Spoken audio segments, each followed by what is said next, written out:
Hey guys, Toby Mathis here, and today we're going to go over four things that are coming out of the One Big Beautiful Bill for real estate investors. Stuff that you may not be aware of. A lot of it's the energy stuff, and then we have this QPP, and then we have this huge thing with bonus depreciation. So I thought, let's bring in an expert who does this stuff day in and day out. And the best guy I know is Chris Streit. So welcome back, Chris. Thank you so much, Toby. It's always a good time. Yep. Well, let's dive in. So let's go over because there's some things that are going to go away in the first half of 2026 that people may not be aware of. So can we hit those first and then hit the one that nobody's ever heard of because it didn't exist until the One Big Beautiful Bill, and then we can go over the one that everybody's talking about, which is the bonus depreciation. But let's start with the energy stuff. Sure. So, as you may or may not be aware, all the things tied to energy from a tax incentive standpoint were pretty much slashed. They're not gone today. They're also not gone in arrears, but they are seeing sunset. So, the date for all of these is June 30th, 2026, which is a construction start date prior to is still eligible. Anything after will no longer be. And the two big ones were 179D and 45L. And the way to think about these from a legislative standpoint is these looked like expenses to the Treasury because they were deductions and credits that were provided. And to pay for some of the other benefits that we see in the bill, these things go away. So what they were, and some of you may be relying on these or may have used them in the past, the 45L tax credit, something that was very widely used and then had a couple of different elements that happened to it within different legislative bodies. But it was an incentive to build houses because we have a shortage of houses. So it was to builders, single family homes or multifamily homes. And what happened is in 2022 with the Inflation Reduction Act, the benefit per door doubled. So it looked great, but the availability to get it became even harder because of the stringent requirements. Things like an Energy Star certification that required pre and post drywall approval. And to get the full benefit, especially for the multifamily, you had to pay prevailing wages and apprenticeships, which is very rarely done because it is so expensive to do, paying the prevailing wages set up by the government. Chris, what would you get? So I'm a builder and I do a complete remodel and I have 4 units. Am I getting tax credits on these if I make them energy efficient? So for the 45L, it's mainly aligned to new construction. So if you are a developer and building something new ground up on a single family, you could get as much as $5,000 a door tax credit if you meet all their requirements. For multifamily, it goes up to $2,500 a door. And the thing that I want to bring up to people is that's the current state of today and where things are. High benefit, hard to get. But if you built these and it goes back years and even before 2022, and it was even easier to get. While the benefit isn't as high, the requirements to get it are much less. But ground up construction per door tax credit for the builder. And this is a tax credit. It's not a deduction. This is like getting cash. So up to $5,000 per unit, I could get cash in my pocket just by making it energy efficient, jumping through their hoops. That's correct. And there's a lot of those hoops though. That's the only caveat to call out. Let's not jump into all the hoops, but let's just do the 10,000 foot view. Yeah. Is it possible to qualify for this? Even if I come in and I gut a property, I have a 16 plex, and I just gut the heck out of it and completely remodel it. And I'm saying that because I've done this. Is that something where I could actually be eligible for the tax credit, or does it have to be ground up new build? It would need to be a ground up new build for the 45L. The intent behind it was to say, well, we're encouraging builders to build more homes, so that way we could have more homes, help stabilize the cost of to the consumer and provide the consumer more options. So it was a tax credit for that purpose. How about modular or anything like that? Does it have to be a new build, or can it be something where I bring in a tiny home or something and put it on? So for those, the hard part would be getting the full energy efficiency piece. So for the energy efficiency, staying at 10,000, there's a couple of different Energy Star certifications that are out there. Energy Star, you've probably seen in buildings before, but that doesn't mean it's a full Energy Star certification. For these residential properties specifically, it requires an inspection of the property to ensure it does have the appropriate energy efficiency, which involves using the right type of insulation, the right type of air conditioning, the right type of lighting. Those typically you don't find those in modular homes because they're cost prohibitive, and it makes them hard to achieve that level of certification. So you're required to do that before the building's drywalled and after. So you could imagine the administration of that is very hard because you have to have somebody walk the property twice. That becomes So you very need to be a expensive. builder. You need to be following along the lines of knowing that you're doing this. And there's $5,000 to be had. And this terminates as long as you've started the building by June June 30th, 30th, 2026. 2026. Then you can qualify for this. And you can go back if you didn't know this existed, or you're wondering, hey, I built a bunch of units and I made them energy efficient. Could I qualify? Reach out to Chris. I'll put your information in the show notes so that somebody can reach out and determine whether this is something that they might be eligible for. I have so many folks that it's the 179D and the 45L that they didn't realize that they were eligible for, and they go back and they find a bunch of cash, Yeah. $100,000 found underneath a rock because they didn't know that they qualified. Nobody told them. Their accountants had no idea, but they talked to Chris and they, oh my gosh, I'm eligible for this program, and it's yeah, you guys have done a great job for a few of our clients. Let's bridge it over to the 179D. Is this same type of thing, or how are these two things different?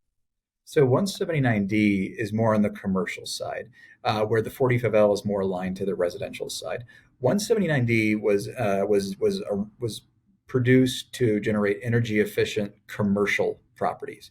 This does also apply to residential multifamily that are 4 stories and above.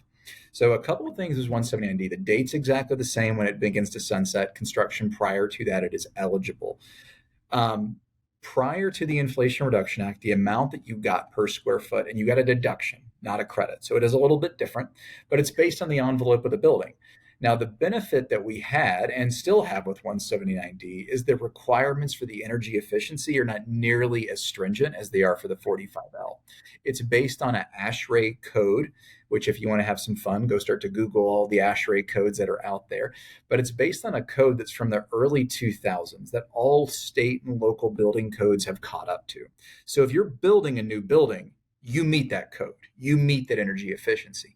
The question becomes, the amount that I get, is it worth it? And since it is a square footage amount, the bigger the property, the bigger the benefit. So we had a benefit sitting around $1.20 a square foot of a deduction for meeting this energy efficiency gain here. Now, when the Inflation Reduction Act came around in 2022, they took that from $1.20 and moved it up to $5.80 a square foot. So the deduction ballooned substantially. The only thing that was added to it, which is new and challenging, is the prevailing wages component. This is something that very few folks meet unless they're in HUD development. What is interesting, though, going back prior years, doesn't need to be this year, any building where construction started and was continuous prior to January of 2023, but going into service after that. So you start building something in 2022, it's ready in 2023, you have renters, it's going. That property going into service that year is eligible for the full $5.80 a square foot without the prevailing wages and requirement and apprenticeships requirement. It is exempt from that. It's an exemption that very few have capitalized on and is a quick deduction that can be done in tandem with the cost segregation. So if I'm doing like multifamily and I'm doing 5 or 6 story apartment buildings, this is something that I should be looking at. Or if I'm just doing commercial, non-residential, this is something I should be looking at. Could be like warehouses, industrial, things like that, or does it have to be something where somebody's going to live? No. Warehouses, industrial, I mean, all of those, all the commercial properties align the ones where people live. It's just those ones over 4 stories. Other homes, buildings below 3 stories that are multifamily, they don't apply, but it's mainly for commercial. And yes, it should be something that you're looking at. If you we've seen that this is one of the most overlooked items, specifically the exemption item. We looked at a 5.1 million square foot where a cost segregation was already completed on it, and it started in 2021 and it went into service in 2023. So they were sitting on about a $30 million benefit and didn't even realize it. And it was just completely overlooked because you never think about an exemption at the start date that you're going to be applying at the end date. So yes, all those commercial properties, they are perfect for this type of So solution. who's your avatar on this? Somebody with a 10,000 foot building or above, or like what's the sweet spot? So for those that might qualify for that exemption that start prior to 2023 in service into 2023, it's actually higher. You want to see somewhere in the range of 40,000 square feet. If there is no exemption, you really want to be closer to that 70, 80, 90,000 square feet and above, because you're only getting $1.20, $1.30 a square foot of a deduction. And it's still, even though we know the code is caught up and it's going to, and it will pass the energy efficiency, there's still filing requirements that you need to have, and it requires a professional engineer conduct the inspection who has a professional engineering license in the state of the property. So you could imagine how challenging that could be, given that properties are all over the state and you got to make sure you have a license specifically in that state. So that's what makes it cost prohibitive. It's not something you can just go out and do easily, like a cost segregation. Okay, so I do want to get to the cost segs here, and we want to talk to our friends that are all doing the single families and duplexes and fourplexes and stuff. So let's shift gears a little bit. Before we get there, I'm going to give you guys the tease. We'll get to the residential folks, but before we get there, let's talk about the third one, the QPP, and what is that, and how it's under the one big beautiful bill. I think this is new, right? And what is it, and how does somebody get a benefit out of it? Yeah, so this was something that was introduced in the bill. That is, if you think about the campaign season, and really any campaign season, you always hear something to this degree. But there was a lot about bringing production onshore. We saw a lot of this during COVID too. So when you think about us as a country, we have a production possibilities frontier. We can only produce so much, but if we add capacity, that frontier expands. And so we heard on the campaign trail, and part of the campaign promise as the Trump administration was, well, we're going to incentivize people to build here, to expand manufacturing capacity here. So inside of the One Big Beautiful Bill, they created essentially a new asset class, QPP. It stands for Qualified Production Property.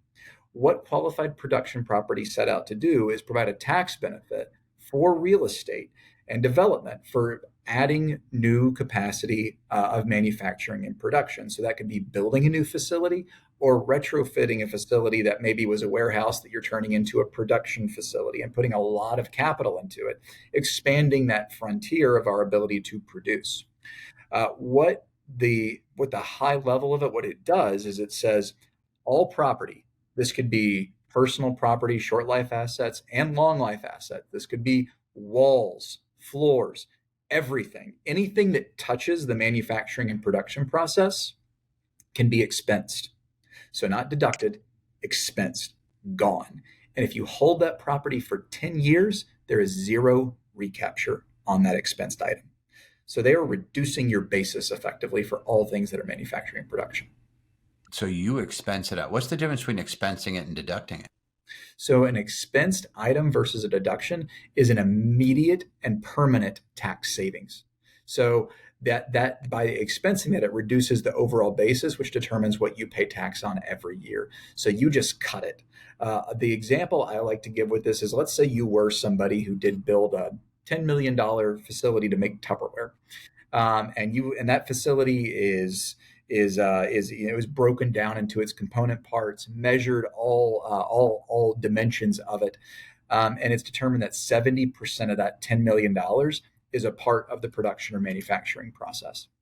That means your basis goes down from 10 million to 3 million. So that's $7 million in taxable basis that you've just wiped off of your book permanently for forever. The remaining 3 million you can do a cost segregation on and deduct that amount, which will be a deferred tax gain for you year after year after year until you sell the property. So you get the benefit of two things. Now, the part that we're still waiting on guidance is when they launch bills like this, and it happens every single time. Think of all the major milestone bills that we've seen over the last 2 decades. You have the Inflation Reduction Act, you have the Affordable Health Care Act. There's all these things that come out with really, really good ideas and really, really good intents. And they say, okay, Treasury, you go take care of this now. And the Treasury's like, well, you didn't define a lot of this. So what we're still waiting on guidance on qualified production property is, what is production? Even state to state, there's varying definitions about what constitutes production or manufacturing. Typically, it's based on what is produced in that state that gets the most benefit, but it's still going to require some type of clarity around what that is. What I've seen in the state and local side is we typically have a requirement to see there be a material or physical change in a property, meaning it takes away material handling equipment, storage equipment. It's really got to be those types of things, but we don't know. What the IRS does is they'll give us guidance. They'll give us guidance 3 months from now, 6 months from now, because they're going to tell us how to administer this. And we, of course, are going to follow that guidance as if it's law. But that is And it ultimately is, what QPP is and what we expect to see coming forward. and that's very, very new. Let me go back to this just because I'm a little bit dense. I'm expensing, in your example, you had a $10 million build. I'm taking an expense of 7 million that is not subject to recapture so long as I meet the underneath the statute. So I'm getting a $7 million deduction in that first year, but Correct. I don't have to pay recapture on it when I sell. You nailed it. That's it. Oh my God. Like just Yeah, you want to go buy a everybody, it's production really, facility now, don't you? yeah, it's like, that just hit me. And I'm And like, wow, okay. So that would all be capital. By the way, if you sold it, then you'd have capital gains, but that's a lot better than recapture at 25%, or if it was ordinary income on 1245 property, right? that's exactly right. And you can tell by Toby's reaction, it's very lucrative, and a lot of people want to do it. So what you have coming out of the woodwork right now is a lot of people claiming manufacturing. Like one of the fun ones that popped out right away was, we're a restaurant. We manufacture cheeseburgers, and and everything that touches the production of that cheeseburger. We even do this. We do these for accountants, and we had a CPA firm, and the managing partner goes, well, you know what? We manufacture tax returns. So they're figuring these things out, and even they're what they do, what the IRS does, the Treasury and these guidances, they start to exclude things. So one of them, for Yeah. instance, is if you make food but you also serve food in the same facility, you don't qualify. So if anybody's listening from Frito Lay, do not sell your chips at the facility because you could be disqualified for QPP. Could you, say, hey, I'm going to take my restaurant, I'm going to manufacture the food in one half, and I'm going to sell it in the other? I actually think they have some stipulation around that, but perhaps maybe you create two different entities, and then you could do the 179 some of those vehicles to You're still transport going those. to make money, like it, Yeah. right? Oh It's yeah. just No. excluding it from it's just going to be capital gains instead of recapture, but they're still they always get paid.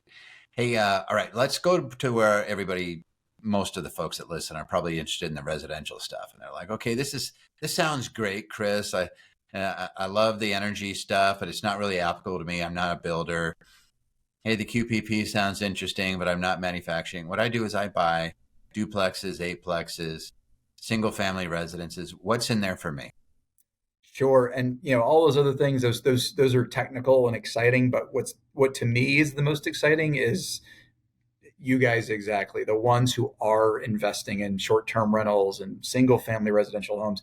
I think there is about to be a renaissance and a boom of these types of properties, primarily because of this change in the bill, which you've probably heard described is 100% bonus depreciation being back.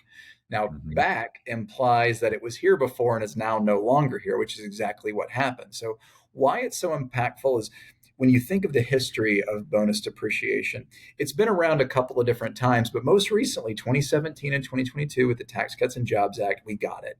And it was almost like getting us addicted to it, like an addictive substance, and they weaned us off of it. And during that time, we had withdrawal. The real estate market did have withdrawal because it saw it slowly going away and it was challenging. But because it was known to be going away, it produced an inflated and surged demand leading up to the reduction of bonus depreciation, which is why we had so many transactions in 21 and 22. Now it's back, and it does not show any signs of going away. It's permanent until something in a new law is launched.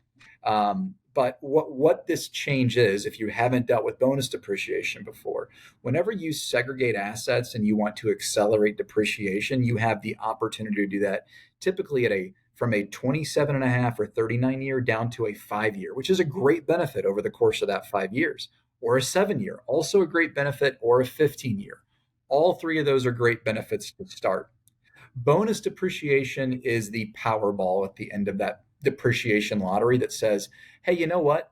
Anything that's accelerated, you get in year one. So you pull it all forward, essentially calling it all a 1 year asset as a deduction is considered. So that's what bonus is here now for, and we have it somewhat into perpetuity until something changes. Yeah, and here's my prediction: if the market goes wayward and the real estate market gets hit, then they may say, hey, you know what? Right now, it's the 100% bonus depreciation is you bought the property and put it into service after January 19th, 2025. Otherwise, you're under the 40%, 60%, 80%, whatever, depending on the year that you acquired the property and then put it into service. My guess is that they do the carryback again if we run into issues. If we start seeing, like right now, we're kind of frozen in the real estate market. There's not a lot of Mm-hmm. activity, especially in residential, because people are sitting on their really low interest rates and they're not incentivized to sell. You want to get some incentives here for people to really get and start buying and maybe pay a little bit more and get the market ramped up again. As you say, if you buy it, you get depreciation, you create a loss, you carry it back. That's Yeah, what they've done that twice I've seen in my lifetime that I'm aware of. And both times you just saw people jumping on that. for sure. And we do have an administration that looks, it's very real estate focused. So and we need it. There's still parts of the real estate market that are struggling. We're seeing signs of things coming back in many ways, but there's still a lot of challenges there, and some of those financial instruments and situations people have themselves in are going to produce challenges, and we're already seeing that a little bit. So more administrative relief or legislative relief would be I know would be welcomed. But in the meantime, let's go over some real life situations so that people understand what this means. Let's say that I bought a property in 2023 and that I fixed it up and I put it into service in 2025. Maybe it took me a year and a half to get all the permits and to get some building done, and I fix up a nice property. Maybe it's an eightplex, whatever. Am I eligible for the 100% bonus depreciation if I put it into service? Let's say I put it into service in June or August of this year. Do I get the 100%? So typically with bonus, the in-service year is the year you go off of. So to start, anybody who did buy properties back years ago when bonus was at 100%, they get that bonus depreciation at 100%. It's still eligible to them. They could get it right now without amending their return. The new law, this one has a little bit more of a different view of it. In service is still important, but that date of January 19th, which happens to be Inauguration Day, if you bought a property prior to January 19th, even if you put it into service afterwards, you have to go off the previous Tax Cuts and Jobs Act bonus depreciation numbers. So for 2023, the date of acquisition, that would be an 80% bonus depreciation number. So not full 100%. Now, the silver lining that individual gets who's making those improvements, if you make the improvements and incur those expenses after January 19th, those expenses, the improvements, those items are eligible for 100% bonus depreciation. So, yes and no. Does it have to be non-residential if I'm doing that? Does it have to be the Airbnbs or commercial if I want the 100% bonus on those for the improvements made after January 19th? That's for residential and commercial. If it is a commercial property or a short-term rental, you have an added benefit of something called qualified improvement property, QIP, which Toby and I spoke about on another video that you can find out there. But those are specific assets that expand the scope of what you might be able to take if you are in a commercial property situation where you buy an in-service property and then you make the improvements afterwards. That just expands the list of things you can add to short life property that you wouldn't otherwise be able to. But otherwise, could I still do this if it's residential? Let's just use the example. I have a fourplex, bought it in 23. We'll use the same timeline, and I put it into service in mid 2025. But I did a lot of the bit like I was waiting on permits, and they finally said here approved, and then I did a big push at the end, and I put $150,000 in it after January 19th. Would I be able to write that all off in this year?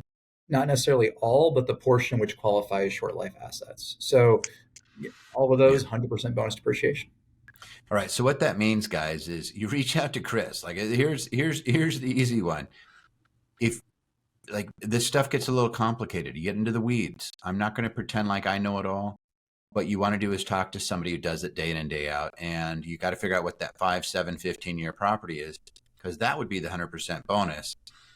under that scenario, and when it was actually put in, when it was actually incurred, when it was put into service. All those things are these moving dates. They have meaning, and it's not.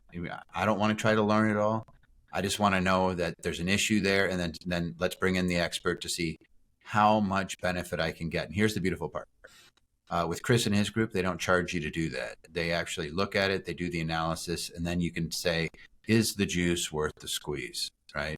This is how much it might be to do a cost segregation study and to have somebody actually break it down. But here's the estimated benefits, so you know before you even walk in. This is how much money I'm going to put back in my pocket. Some of these things, and Chris and I have done a number of videos together, plus his predecessor, Eric Oliver, did a great job. We've been talking about this stuff for years. We've worked with these guys. They've done tens of thousands of studies. What's really cool is when they give you an estimate, it's usually conservative. Almost always they come back and they outperform. But what we always would look at is if I can spend $1 and I could save myself $7, I'm going to do it. There's a huge amount of value. And then it even gets better. We didn't touch on it today just because it's a topic for a different day, but 1245 exchanges, those are permanent tax savings. So there are certain things that you look at and it's like, this is dollars in my pocket, permanent tax savings. If I can spend $1 and save 3, I'm doing that. But if I'm doing cost segs, it's going to be whatever multiple makes it worth my while. And these are dollars in your pocket right now so that you can go out and do more investing. Chris, is there anything else you want to hit? Because we just hit 4 things that the One Big Beautiful Bill changed out that real estate investors really need to know. Anything else? Yeah, well, so very, very well said on your end. And I think the key thing with these is there's bills, there's uniformity in laws, but there's no uniformity in people in their own individual tax situations. So what we do like to do, as Toby mentioned, we're very big believers in informed consent. We want to take as much information from you as possible and give you a lot of information back so you can make an informed decision. And that informed decision is one that does not involve engaging to do a cost segregation, a 1790, a 45L, any 1245 exchange, then we are perfectly okay with that. We're happy that you have the right information to go forward. So please let us know how we can help. We enjoyed doing this, and we like helping people save money and, most importantly, improve the return on their investments.